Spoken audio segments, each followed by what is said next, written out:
அல்ஹம்துலில்லாஹ் வஸ்ஸலாத்து வஸ்ஸலாமு அலா ரசூலில்லாஹ் அம்மா பஅத். ரமலான் மாதத்தின் சிறப்புகள் பற்றிய ஹதீதுகளை இன்ஷா அல்லாஹ் சொல்லியிருக்கிறேன். முதலாவது ஹதீத், நபி ஸல்லல்லாஹு அலைஹி வஸல்லம் அவர்கள் கூறியதாக அபூ ஹுரைரா ரலியல்லாஹு தஆலா அன்ஹு அவர்கள் அறிவிக்கிறார்கள், ரமலான் மாதம் வந்துவிட்டால் சுவர்க்கத்தின் வாசல்கள் திறக்கப்படுகிறது, நரகத்தின் வாசல்கள் மூடப்படுகிறது, ஷைத்தான்களுக்கு விலங்கிடப்படுகிறது. இந்த ஹதீஸ் சஹீஹ் முஸ்லிமிலே பதியப்பட்டிருக்கிறது.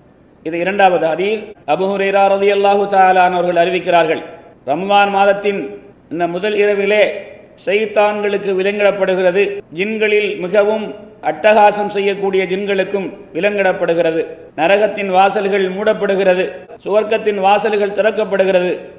ஒரு அழைப்பாளர் அழைக்கிறார், நல் அமல்களை நல்ல செயல்களை தேடக்கூடியவர்களே அக்பில் முன்வாருங்கள், வயா அபாகிய ஷர் தவறுகளை செய்ய வேண்டும் என்று தேடக்கூடியவர்களே அதை நிறுத்திக் கொள்ளுங்கள். அல்லாஹ் சுப்ஹானஹு வ தஆலா இந்த ரமலான் மாதத்தின் ஒவ்வொரு இரவிலும் நரகத்திலிருந்து பலரை விடுதலை செய்கிறான்.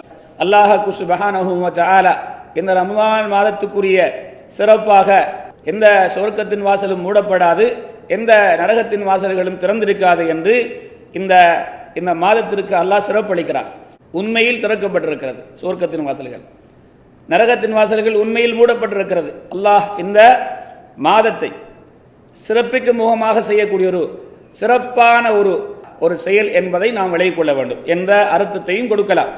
அறிஞர்கள் விளக்கம் சொல்லுகிறார்கள், நரகத்தின் வாசல்கள் மூடப்படுகின்றதென்றால் அல்லாஹ் சுப்ஹானஹு வ தஆலா ஷைத்தான்கள் எங்களை கெடுக்கக்கூடிய வாசல்களை மூடிவிடுகிறான் என்ற அர்த்தமும், சுவர்க்கத்தின் வாசல்கள் திறக்கப்படுகின்றதென்றால் நல்ல அமல்களை செய்யக்கூடிய வழிகளை எல்லாம் அல்லாஹ் திறந்து வைத்திருக்கிறான் என்ற அர்த்தத்தையும் கொடுக்கலாம். ஒரு அழைப்பாளர் அழைக்கிறார், ஒரு மலக்கு, நன்மைகளை செய்யக்கூடியவர்களே வாங்க, தவறுகளை செய்யக்கூடியவர்களே நீங்க தவறுகளை விட்டுடுங்க, இந்த அழைப்பை நாம் ஏற்றுக்கொள்வோம், நல்ல அமல்கள் செய்வதற்கு அதிக ஆர்வத்தை நாம் காட்டுவோம், தவறுகளை முற்றாக விட்டு விடுவோம். எல்லா காலங்களில் விடணும், இந்த காலத்தில் அதை விட்டு அதை நாம் பழகிக்கொள்ள வேண்டும் விடுவதற்கு.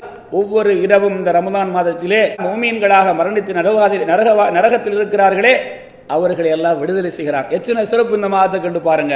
அல்லாஹ் என்னையும் உங்களையும் இந்த மாதத்திலே இப்படிப்பட்ட சிறப்புகளை பெறுவதற்கு நல்ல அமல்கள் செய்ய, தவறுகளை விட்டு நம்மை ஒதுக்கி நம்மை பாதுகாத்துக் கொள்ள அல்லாஹ் சுப்ஹானஹு வ தஆலா தௌஃபீக் செய்வானாக.